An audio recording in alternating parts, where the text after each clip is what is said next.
UP board class 12 के प्यारे विद्यार्थियों, स्वागत है आप सभी का शिवम लेक्चरर में। साहित्यिक हिंदी का मॉडल पेपर है जो कि बोर्ड द्वारा जारी किया गया है और बोर्ड एग्जाम 2025 के लिए सबसे ज़्यादा इंपॉर्टेंट है। पूरा पेपर एकदम अच्छे से हल करने वाले हैं, तो आप लोग वीडियो को पूरा अंत तक देखिएगा। समय 3 घंटे 15 मिनट होता है और पूर्णांक होता है 100 का। चलिए शुरू करते हैं। सबसे पहले खंड का, इसमें पहला क्वेश्चन है, राजा शिव प्रसाद सितारे हिंद की रचना है। तो राजा भोज का सपना, ए ऑप्शन सही हो जाएगा। प्रेम सागर लल्लू लाल की रचना है। रानी केतकी की कहानी इंसा अल्लाह खां की रचना है। और प्रेमवती किसकी रचना है, आप कमेंट करके बताएंगे। आवारा मसीहा के लेखक हैं, तो आवारा मसीहा के लेखक हैं विष्णु प्रभाकर। भारतेंदु युग के लेखक हैं प्रताप नारायण मिश्र, भारतेंदु युग के लेखक हैं। और कौन कौन भारतेंदु युग के लेखक हैं, तो बालकृष्ण भट्ट, राय कृष्णदास, लल्लू लाल है ना, भारतेंद्र हरिश्चंद्र। इसके बाद अगला क्वेश्चन है, अज्ञेय की कहानी का नाम है। तो अज्ञेय की कहानी का नाम है क्या, रोज। कफन किसकी रचना है, तो कफन कहानी मुंशी प्रेमचंद की है। गुंडा कहानी जयशंकर प्रसाद की है। और चीफ की दावत भीष्म साहनी की रचना है। इसके बाद अगला क्वेश्चन है, मेरी असफलताएं किस विधा की रचना है। तो आत्मकथा विधा की रचना है और बाबू गुलाब राय की रचना है।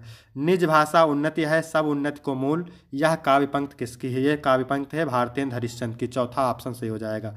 इसके बाद अगला क्वेश्चन है, स्थूल के प्रति सूक्ष्म का विद्रोह प्रवृत्ति है किस युग की, तो ये छायावाद युग की प्रवृत्ति है। भारतेंदु ने स्त्री शिक्षा से संबंधित किस पत्रिका का प्रकाशन किया था, तो बाला बोधिनी। ठीक है, कविवचन सुधा भी इन्हीं की है, लेकिन भारतेंदु ने स्त्री शिक्षा से संबंधित बाला बोधिनी पत्रिका का संपादन किया था। हंस पत्रिका प्रेमचंद की है और इंदु पत्रिका जयशंकर प्रसाद की है। सुमित्रानंद पंत को ज्ञानपीठ पुरस्कार किस रचना पर मिला था, तो चिदम्बरा पर मिला था और सन 1969 में मिला था। इसके बाद अगला क्वेश्चन है, निम्नलिखित में से प्रसाद का काव्य संकलन है, यानी जयशंकर प्रसाद का काव्य संकलन है, तो लहर सही हो जाएगा। गुंजन सुमित्रानंद पंत की है। हरी घास पर क्षण भर ये अज्ञेय की है और उर्वशी रामधारी सिंह दिनकर की है। इसके बाद क्वेश्चन नंबर 3 क्या कह रहा है, तो यहाँ पर देखिएगा क्वेश्चन नंबर 3, इसको पढ़ते हैं सबसे पहले, फिर आपको ट्रिक बताने वाले हैं कि गद्यांश को कैसे पहचानना है कि किस पाठ से है और लेखक कौन है। तो दिए गए गद्यांश पर आधारित निम्नलिखित प्रश्नों के उत्तर दीजिए। 10 अंक का होता है, 5 क्वेश्चन होते हैं, 2-2 अंक के। ठीक है, सबसे पहले इस गद्यांश को पढ़ते हैं। यह अनुभव कितना चमत्कारी है कि जो जितनी अधिक बूढ़ी है वह उतनी ही अधिक उत्फुल्ल मुस्कानमयी है।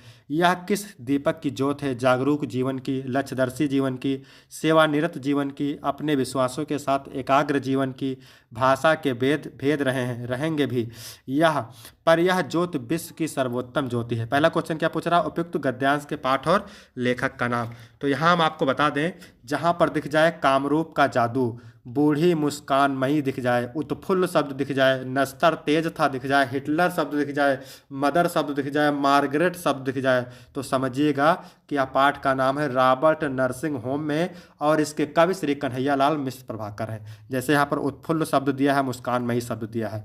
इसके बाद दूसरा क्वेश्चन क्या पूछ रहा है, रेखांकित अंश की व्याख्या कीजिए। तो व्याख्या किसकी करना है, जिसकी ये रेखा खींची हुई है। तो चलिए इसकी व्याख्या देखते हैं। लेखक कहते हैं कि वृद्धावस्था में भी लोग कितने खुश और उत्साही हो सकते हैं। यह खुशहाली जागरूकता, सेवा और एकाग्रता के जीवन से आती है। इसका अर्थ है कि जो लोग अपने जीवन में लक्ष्य और सेवा के प्रति समर्पित होते हैं वही सच्चे अर्थ में खुश और संतुष्ट रह सकते हैं। ठीक है, बात समझ में आ गई। कौन सी ज्योत विश्व की सर्वोत्तम ज्योति है, तो जागरूक जीवन की, लक्ष्यदर्शी जीवन की और सेवानिरत जीवन की ज्योत विश्व की सर्वोत्तम ज्योत है। फिर है, लेखक के लिए कौन सा अनुभव चमत्कारी है। लेखक के लिए यह अनुभव चमत्कारी है कि बूढ़ी महिलाएं अधिक उत्फुल्ल और मुस्कानमयी होती हैं, होती हैं। ठीक है, जागरूक और लक्ष्यदर्शी शब्दों के अर्थ। जागरूक का मतलब होता है सजग, सावधान, सचेत, और लक्ष्यदर्शी का मतलब होता है जो अपने लक्ष्य को जानता हो और उस दिशा में आगे बढ़ता हो। ठीक है, तो ये हो गया। इसके बाद देखेंगे अथवा वाला। ठीक है, 2 पूछता है, आपको एक ही करना रहता है, तो इसको भी पढ़ते हैं। क्या है, इच्छाएं नाना है और नाना विधि हैं और वह उसे प्रवृत्त रखते हैं। उस प्रवृत्त से वह रह रहकर थक जाता है और निवृत्त चाहता है। यह प्रवृत्त और निवृत्त का चक्र उसको द्वंद्व से थका मारता है। इस संसार को अभी राग भाव से वह चाहता है कि अगले क्षण उतने ही भाव विराग से वह उसका विनाश चाहता है, पर राग द्वेष की वासनाओं से अंत में झुंझलाहट और छटपटाहट ही उसे हाथ आती है। तो पहला क्वेश्चन इसमें क्या पूछ रहा है? पहला क्वेश्चन पूछ रहा है उपयुक्त गद्यांश के पाठ और लेखक का नाम लिखिए। तो इसकी भी ट्रिक बता देते हैं पहचानना कैसे। अगर कहीं दिख जाए भाग्य शब्द, पुरुषार्थ शब्द, भाग्योदय शब्द, इच्छाएं ही नाना है, दुख भगवान का वरदान है, इतने शब्द दिख जाएं तो समझिएगा कि ये पाठ भाग्य और पुरुषार्थ से लिया गया है। जैसे यहाँ पर इच्छाएं नाना है सबसे पहले ही दिख गया, ठीक है। तो ये भाग्य और पुरुषार्थ पाठ का नाम है, लेखक जयनंद कुमार है। तो ये हो गया। रेखांकित अंश की व्याख्या, तो व्याख्या किसकी करना है? जो रेखा खींची हुई है। चलिए व्याख्या देखते हैं। इसका मतलब है कि मनुष्य संसार के प्रति कभी मोह और आकर्षण से भर जाता है और अगले ही क्षण उससे ऊब कर उसे नष्ट करने की इच्छा करता है। यह उसकी अस्थिर मना स्थिति यानी मन की दशा और द्वंद्व का संकेत है। प्रवृत्त निर्वृत्त के चक्कर में फंसा मनुष्य क्यों थक जाता है? प्रवृत्त का मतलब होता है संसार की इच्छाएं और निर्वृत्त का मतलब होता है मेरे प्यारे बच्चों उससे मुक्ति की चाह। प्रवृत्त का मतलब संसार की इच्छाएं और निर्वृत्त का मतलब उससे मुक्ति की इच्छा। तो प्रवृत्त और निर्वृत्त के चक्कर में फंसा मनुष्य क्यों थक जाता है? तो प्रवृत्त और निर्वृत्त की चाह के लगातार बदलते चक्कर में फंसकर मनुष्य मानसिक रूप से थक जाता है, क्योंकि वह कभी स्थायी संतोष प्राप्त नहीं कर पाता। प्रेम और ईर्ष्या की वासनाओं में पड़कर मनुष्य की स्थिति कैसी हो जाती है? प्रेम और ईर्ष्या की वासनाओं में पड़कर मनुष्य की स्थिति अशांत और बेचैन हो जाती है। अंत में केवल झुंझलाहट और झटपटाहट ही हाथ लगती है। यहाँ पर देख सकते हैं, है ना। कौन सा द्वंद्व व्यक्ति को थका देता है? प्रवृत्त और निर्वृत्त का द्वंद्व, अर्थात संसार की इच्छाओं और उनसे मुक्ति की चाह का संघर्ष मनुष्य को थका देता है। इसके बाद हम बात करेंगे चौथे नंबर की। चौथे नंबर में है दिए गए पद्यांश पर आधारित निम्नलिखित प्रश्नों के उत्तर दीजिए। भी कितने अंक का होता है? 10 अंक का। तो तरन तनुजा तट तमाल तरुअर बहुछा है। यमुना नदी के किनारे सुंदर तमाल के वृक्ष सुशोभित हो रहे हैं। झुके कूल सो जल प्रसन्न हित मनहु सुहाए। उसे देखकर ऐसा लगता है मानो जल को स्पर्श करने के लिए यमुना नदी के किनारे झुके हों। कींधो अथवा मुकर में लखत उझक सब निज शोभा, अथवा जल रूपी दर्पण में उचक उचक कर सब अपनी शोभा को देख रहे हों। के परनवत जल जान परम पावन फल लोभा, अथवा जल को परम पवित्र मान करके फल के लालच में दंडवत प्रणाम कर रहे हों। मन व आतप वारन तीर के सिमट सबे छाया रहत, अथवा अथवा अपने गर्मी को दूर करने के लिए सभी सिमट करके यमुना नदी के किनारे इकट्ठे हो गए हों। के हर सेवा हित न रहे, अथवा भगवान की सेवा करने के लिए झुके हों। निरख नयन मन शुक्लाहत, ये सब सौंदर्य को देख करके कवि के नेत्र मन सुख से परिपूर्ण हो जाते हैं। उपयुक्त पद्यांश के पाठ और शीर्षक का नाम। तो पाठ का नाम क्या है? यमुना छवि। क्या नाम है? यमुना छवि। और लेखक कौन है इसके? लेखक नहीं, कवि भारतेंद्र हरिश्चंद्र। कवि कौन है? भारतेंद्र हरिश्चंद्र है। दूसरा क्वेश्चन पूछ रहा है रेखांकित अंश की व्याख्या कीजिए। तो व्याख्या मैंने बता दिया है आपको। फिर है इस पद में किसका मनोहारी चित्रण किया गया है? तो यमुना के सौंदर्य का मनोहारी चित्रण किया गया है, ठीक है। यमुना तट पर तमाल के झुके हुए वृक्ष किस प्रकार प्रतीत हो रहे हैं? तो यमुना नदी पर यमुना तट पर तमाल के वृक्ष इस प्रकार झुके हुए प्रतीत हो रहे हों जैसे वह जल को स्पर्श करने के लिए यमुना नदी के किनारे झुके हों। फिर अगला है जल रूपी दर्पण में अपनी शोभा कौन देख रहा है? तमाल के वृक्ष देख रहे हैं, ठीक है। अगला देखते हैं, अथवा करके दिया हुआ है, इसको भी देखते हैं। कानदूत कैंधो ब्रह्मदूत पधारे आप, प्रण फेरन को मति ब्रजबारी की। गोपियाँ उद्धव से कहती है, उद्धव आप कान्ह दूत हैं यानी श्री कृष्ण के दूत हैं या ब्रह्मदूत या ब्रह्म के दूत हैं। धारे प्रण फेरन को मति ब्रजबारी की, आपने तो मुझ ब्रजबालाओं की बुद्धि को पलटने का ठेका ले लिया है। यानी आप श्री कृष्ण के दूत बनकर आए हैं या ब्रह्म के दूत बनकर आए हैं, आपने तो हम ब्रजबालाओं की बुद्धि को पलटने का ठेका ले लिया है। कहे रत्नाकर जी कह रहे हैं। फिर गोपियाँ कहती हैं, पे प्रीत रीति जानत ना, हे उद्धव तुम प्रेम की रीति को नहीं जानते हो।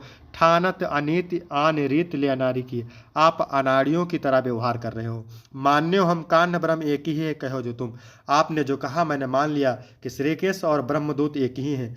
तो हूँ हमें फिर भी हमें भावती माने अच्छी नहीं लगती है, भावती ना अच्छी नहीं लगती है, भावना अन्यारी की। श्री कृष्ण से अन्यत्र भावना अच्छी नहीं लगती है। जय बन बिगर ना बारिता बरित की, यदि समुद्र में एक समुद्र में एक जल मिला दिया जाए, समुद्र में अगर जल की एक बूंद मिला दिया जाए तो उसमें कोई फर्क नहीं पड़ता, लेकिन यदि समुद्र से एक बूंद जल निकाल लिया जाए तो उस बेचारी बूंद का, बूंदता बिलई है बूंद विवश बेचारी की, तो उस बेचारी बूंद का अस्तित्व समाप्त हो जाता है। कहने का मतलब यह है कि यदि समुद्र में एक जल की बूंद मिला दिया जाए तो उससे कुछ बनता बिगड़ता नहीं है, लेकिन यदि समुद्र से एक जल की बूंद अलग कर लिया जाए तो उसका अस्तित्व ही समाप्त हो जाता है। उपयुक्त पाठ, पद्यांश के पाठ और रचयिता का नाम, पाठ का नाम है उद्धव प्रसंग। क्या नाम है? उद्धव प्रसंग। और लेखक हैं जगन्नाथ दास रत्नाकर। गोपियों ने किसे और क्यों अनारी कहा है? तो गोपियों ने कान्हा को, श्री कृष्ण को और अनारी कहा है। और क्यों कहा है?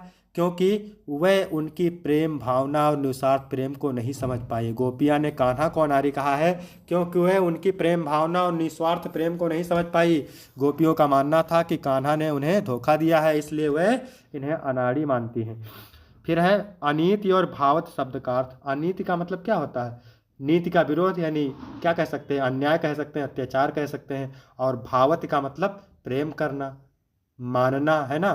फिर कानदूत केंदो ब्रह्मदूत है पधारे, पंक्ति में कौन सा अलंकार है? तो इसमें अनुप्रास अलंकार है। रेखांकित अंश की व्याख्या, तो व्याख्या मैंने पूरे की बता दिया है। इसके बाद क्वेश्चन नंबर 5 का है, क्या है? निम्नलिखित में से किसी एक लेखक का साहित्यिक परिचय देते हुए उनके प्रमुख रचनाओं का उल्लेख कीजिए। अधिकतम 80 शब्द में लिखना रहेगा, 5 अंक मिलेंगे। भारतेंद्र हरिश्चंद्र, आचार्य हजारी प्रसाद द्विवेदी, कन्हैयालाल मिश्र प्रभाकर। यदि आपको जीवन परिचय, साहित्यिक परिचय पढ़ना है तो आप चैनल के प्लेलिस्ट में जाकर के पढ़ सकते हैं। फिर यहाँ पर है कवि का साहित्यिक परिचय, 5 अंक का। सुमित्रानंद पंत, महादेवी वर्मा और सच्चिदानंद हीरानंद वासेन अज्ञे। ठीक है। और इसके बाद आगे बात करते हैं, तो छठा नंबर है बहादुर कहानी के आधार पर बहादुर का चित्रण कीजिए। अधिकतम 80 शब्द सीमा, 5 अंक का है। अथवा पंचलाइट अथवा खून का रिश्ता कहानी के उद्देश्य पर प्रकाश डालिए। फिर है 7 नंबर स्वपठित खंड काव्य के आधार पर किसी एक खंड के एक प्रश्न का उत्तर दीजिए, 5 अंक का होता है। अधिकतम शब्द सीमा 80 शब्द। ठीक है। तो अलग अलग जिले के लिए अलग अलग खंड काव्य पढ़ना रहता है, तो आप लोग इसे देख करके तैयार करेंगे।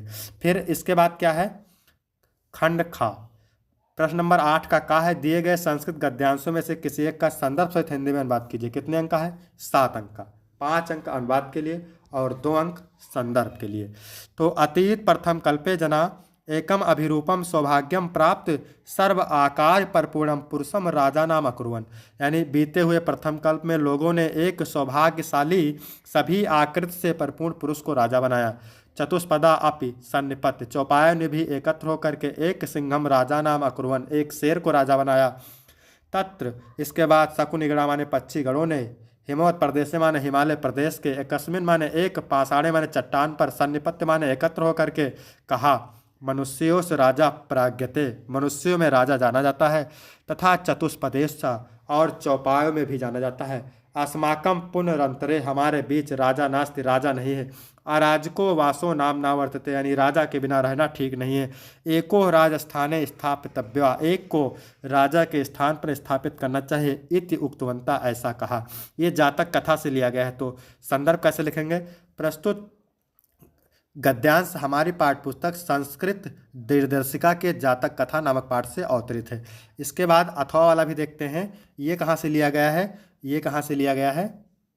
सिद्धांता से। ठीक है। बौद्ध युगे इमे सिद्धांता, बौद्ध युग में ये सिद्धांत व्यक्तिक जीवन से माने व्यक्तिगत जीवन की अभ्युदय, उत्थान माने होता है उन्नति, जीवन की उन्नति के लिए प्रयुक्ता आसन प्रयुक्त थे।